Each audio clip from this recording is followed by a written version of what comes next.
زانین کو دیسیپلین اکادمیک جاره کم سر بنگه که کتنی مروان تخنی و داوابون.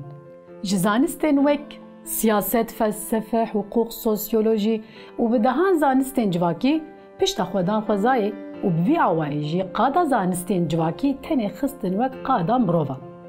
لیم خابن دناو وان مروان ده جن تنبون.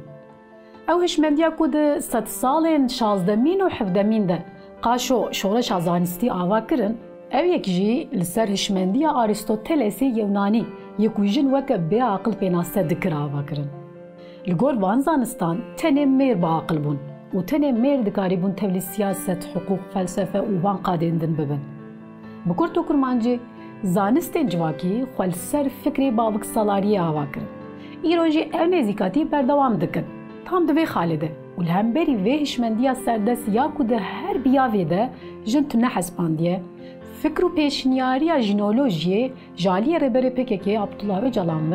ده پرتوکا جوکناسیا آزادیه ده هات پیشنیار کرن. جنولوژی وک زانستا جنان جیتی پیناسه کرن. بله بینره نجا. درباره زانستا جنولوژیه ده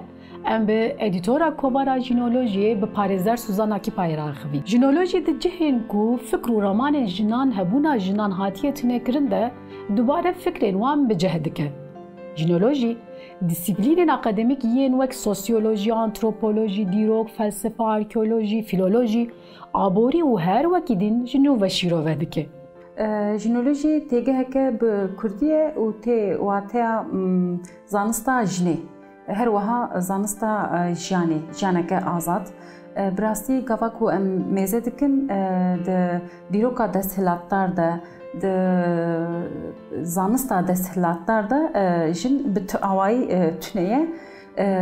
زانستا دستهلاتدار به ذهنیت که اریل او تکلیا دنابرا جن و زانستی ده تکلیا دنابرا جن و جیان و خوزا و جنه و زانسته ده براسیا و تکلی قد کریه و به هشمندیه که اریل اف پرسکریکن شخصی یعنی جی پرسکریکن جواکی کریزن اکولوژیک و کریزن اکونومیک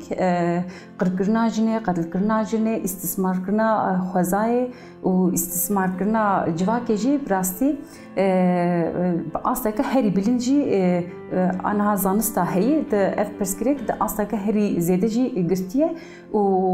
و چارەسەر جی ناکه زانستا هی آنها ام بیجن زانستا جواکی و کی کم بیجن سوسیال بیلم ev inşakirna xwe a hegemonik birastî ji tunekirina jinê ji qetilkirina jinê û ji talankirina xwezayê digire. Divir de jinolojî dipirse dibêje ku eger ku rewşa jinê û rewşa civakê rewşa xwezayê di vî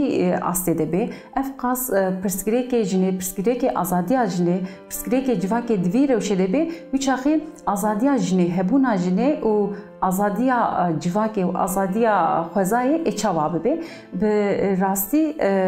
cara yekem ew têkiliya zanistê û têkiliya jinê careke dî û jinû ve bi hev re girê dide têkiliya zanebûn û têkiliya heqîqeta jinê li cihekî wan digihîşîne hev û bi civakê re jî û bi xwezayê re jî dixwaze ku parve bike armanca wê sereke bi rastî ev e û a duyem jî em karin bêjin jinolojî hêza xwe ji dîrokê digire. Çawa ez bêjim bi rastî li ser rûyê cîhanê tev tecrübeyên jinên tekoşer tecrübeyên tevgerên jina van tecrübeya ji xwe re wek mîras digire û li gorî rojevê jinû ve saz dike û înşa jî dike. Ji ber vê yekê jî xebatên jinolojî li her welatekî li her ciyekî cuda cuda dimeşin. جبر کو لگوری پرسکریکن جنه لگوری دخواز و خواسته که جنه و دخواز و خواسته که جواکه لگوری روشا جواکه شرط و مرجن جواکه لگوری چندا جواکه لگوری پرسکریکن جواکه ناوی پرسیج دگهره و ناوی چارەسەریە جی دگهره جبر وی جنولوژی لهر ولاتکی و لهر جیکی خو بجورا جورا خو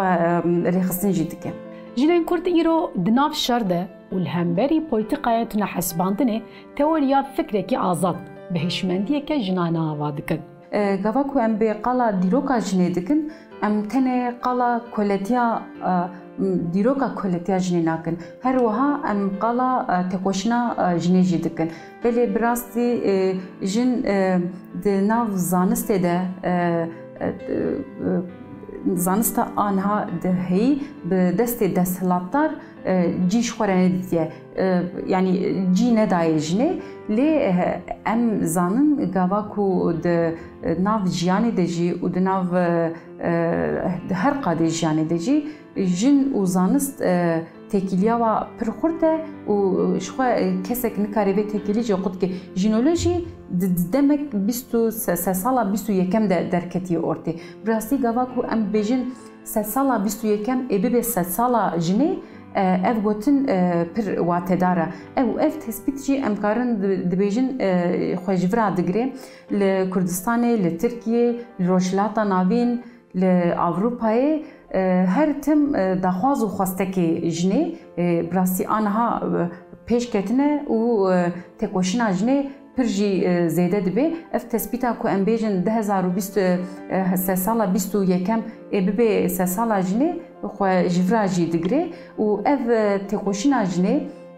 bi 1000 salaya qat bi qat mezin bûye û hatiye roja me ev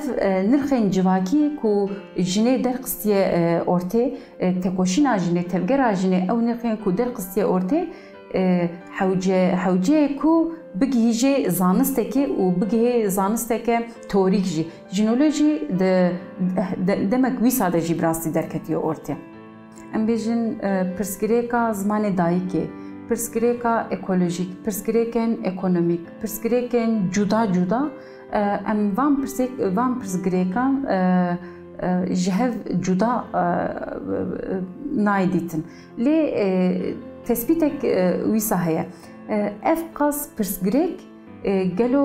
bingeha xwe jî ku digire wî çaxî eger ku bingeha pirsgirêka û bi rengê jinê bi zimanê jinê bi destê jinê werê penasekirin wî çaxî çareserî jî wê hin hesantir bibe em dibêjin ya jinolojî ew pirsgirêka di cîhanê de a yekem ê bi nêrînek azad wê çareser bike pirsgirêka yekem gava ku em bibêjin koletiya jinê wî çaxî çareseriya yekem jî azadkirina jinê bê ev pirsgirêkên din jî pirsgirêkên zimanê dayîkê pirsgirêkên ekonomîk krîzên ekonomîk ê ekolojîk şerê li ser gela ev pirsgirêk jî eger ku hêza xwe ji koletiya jinê bigire wî çaxî çareserkirina pirsgirêka jinê bi bandorê li ser vajî bike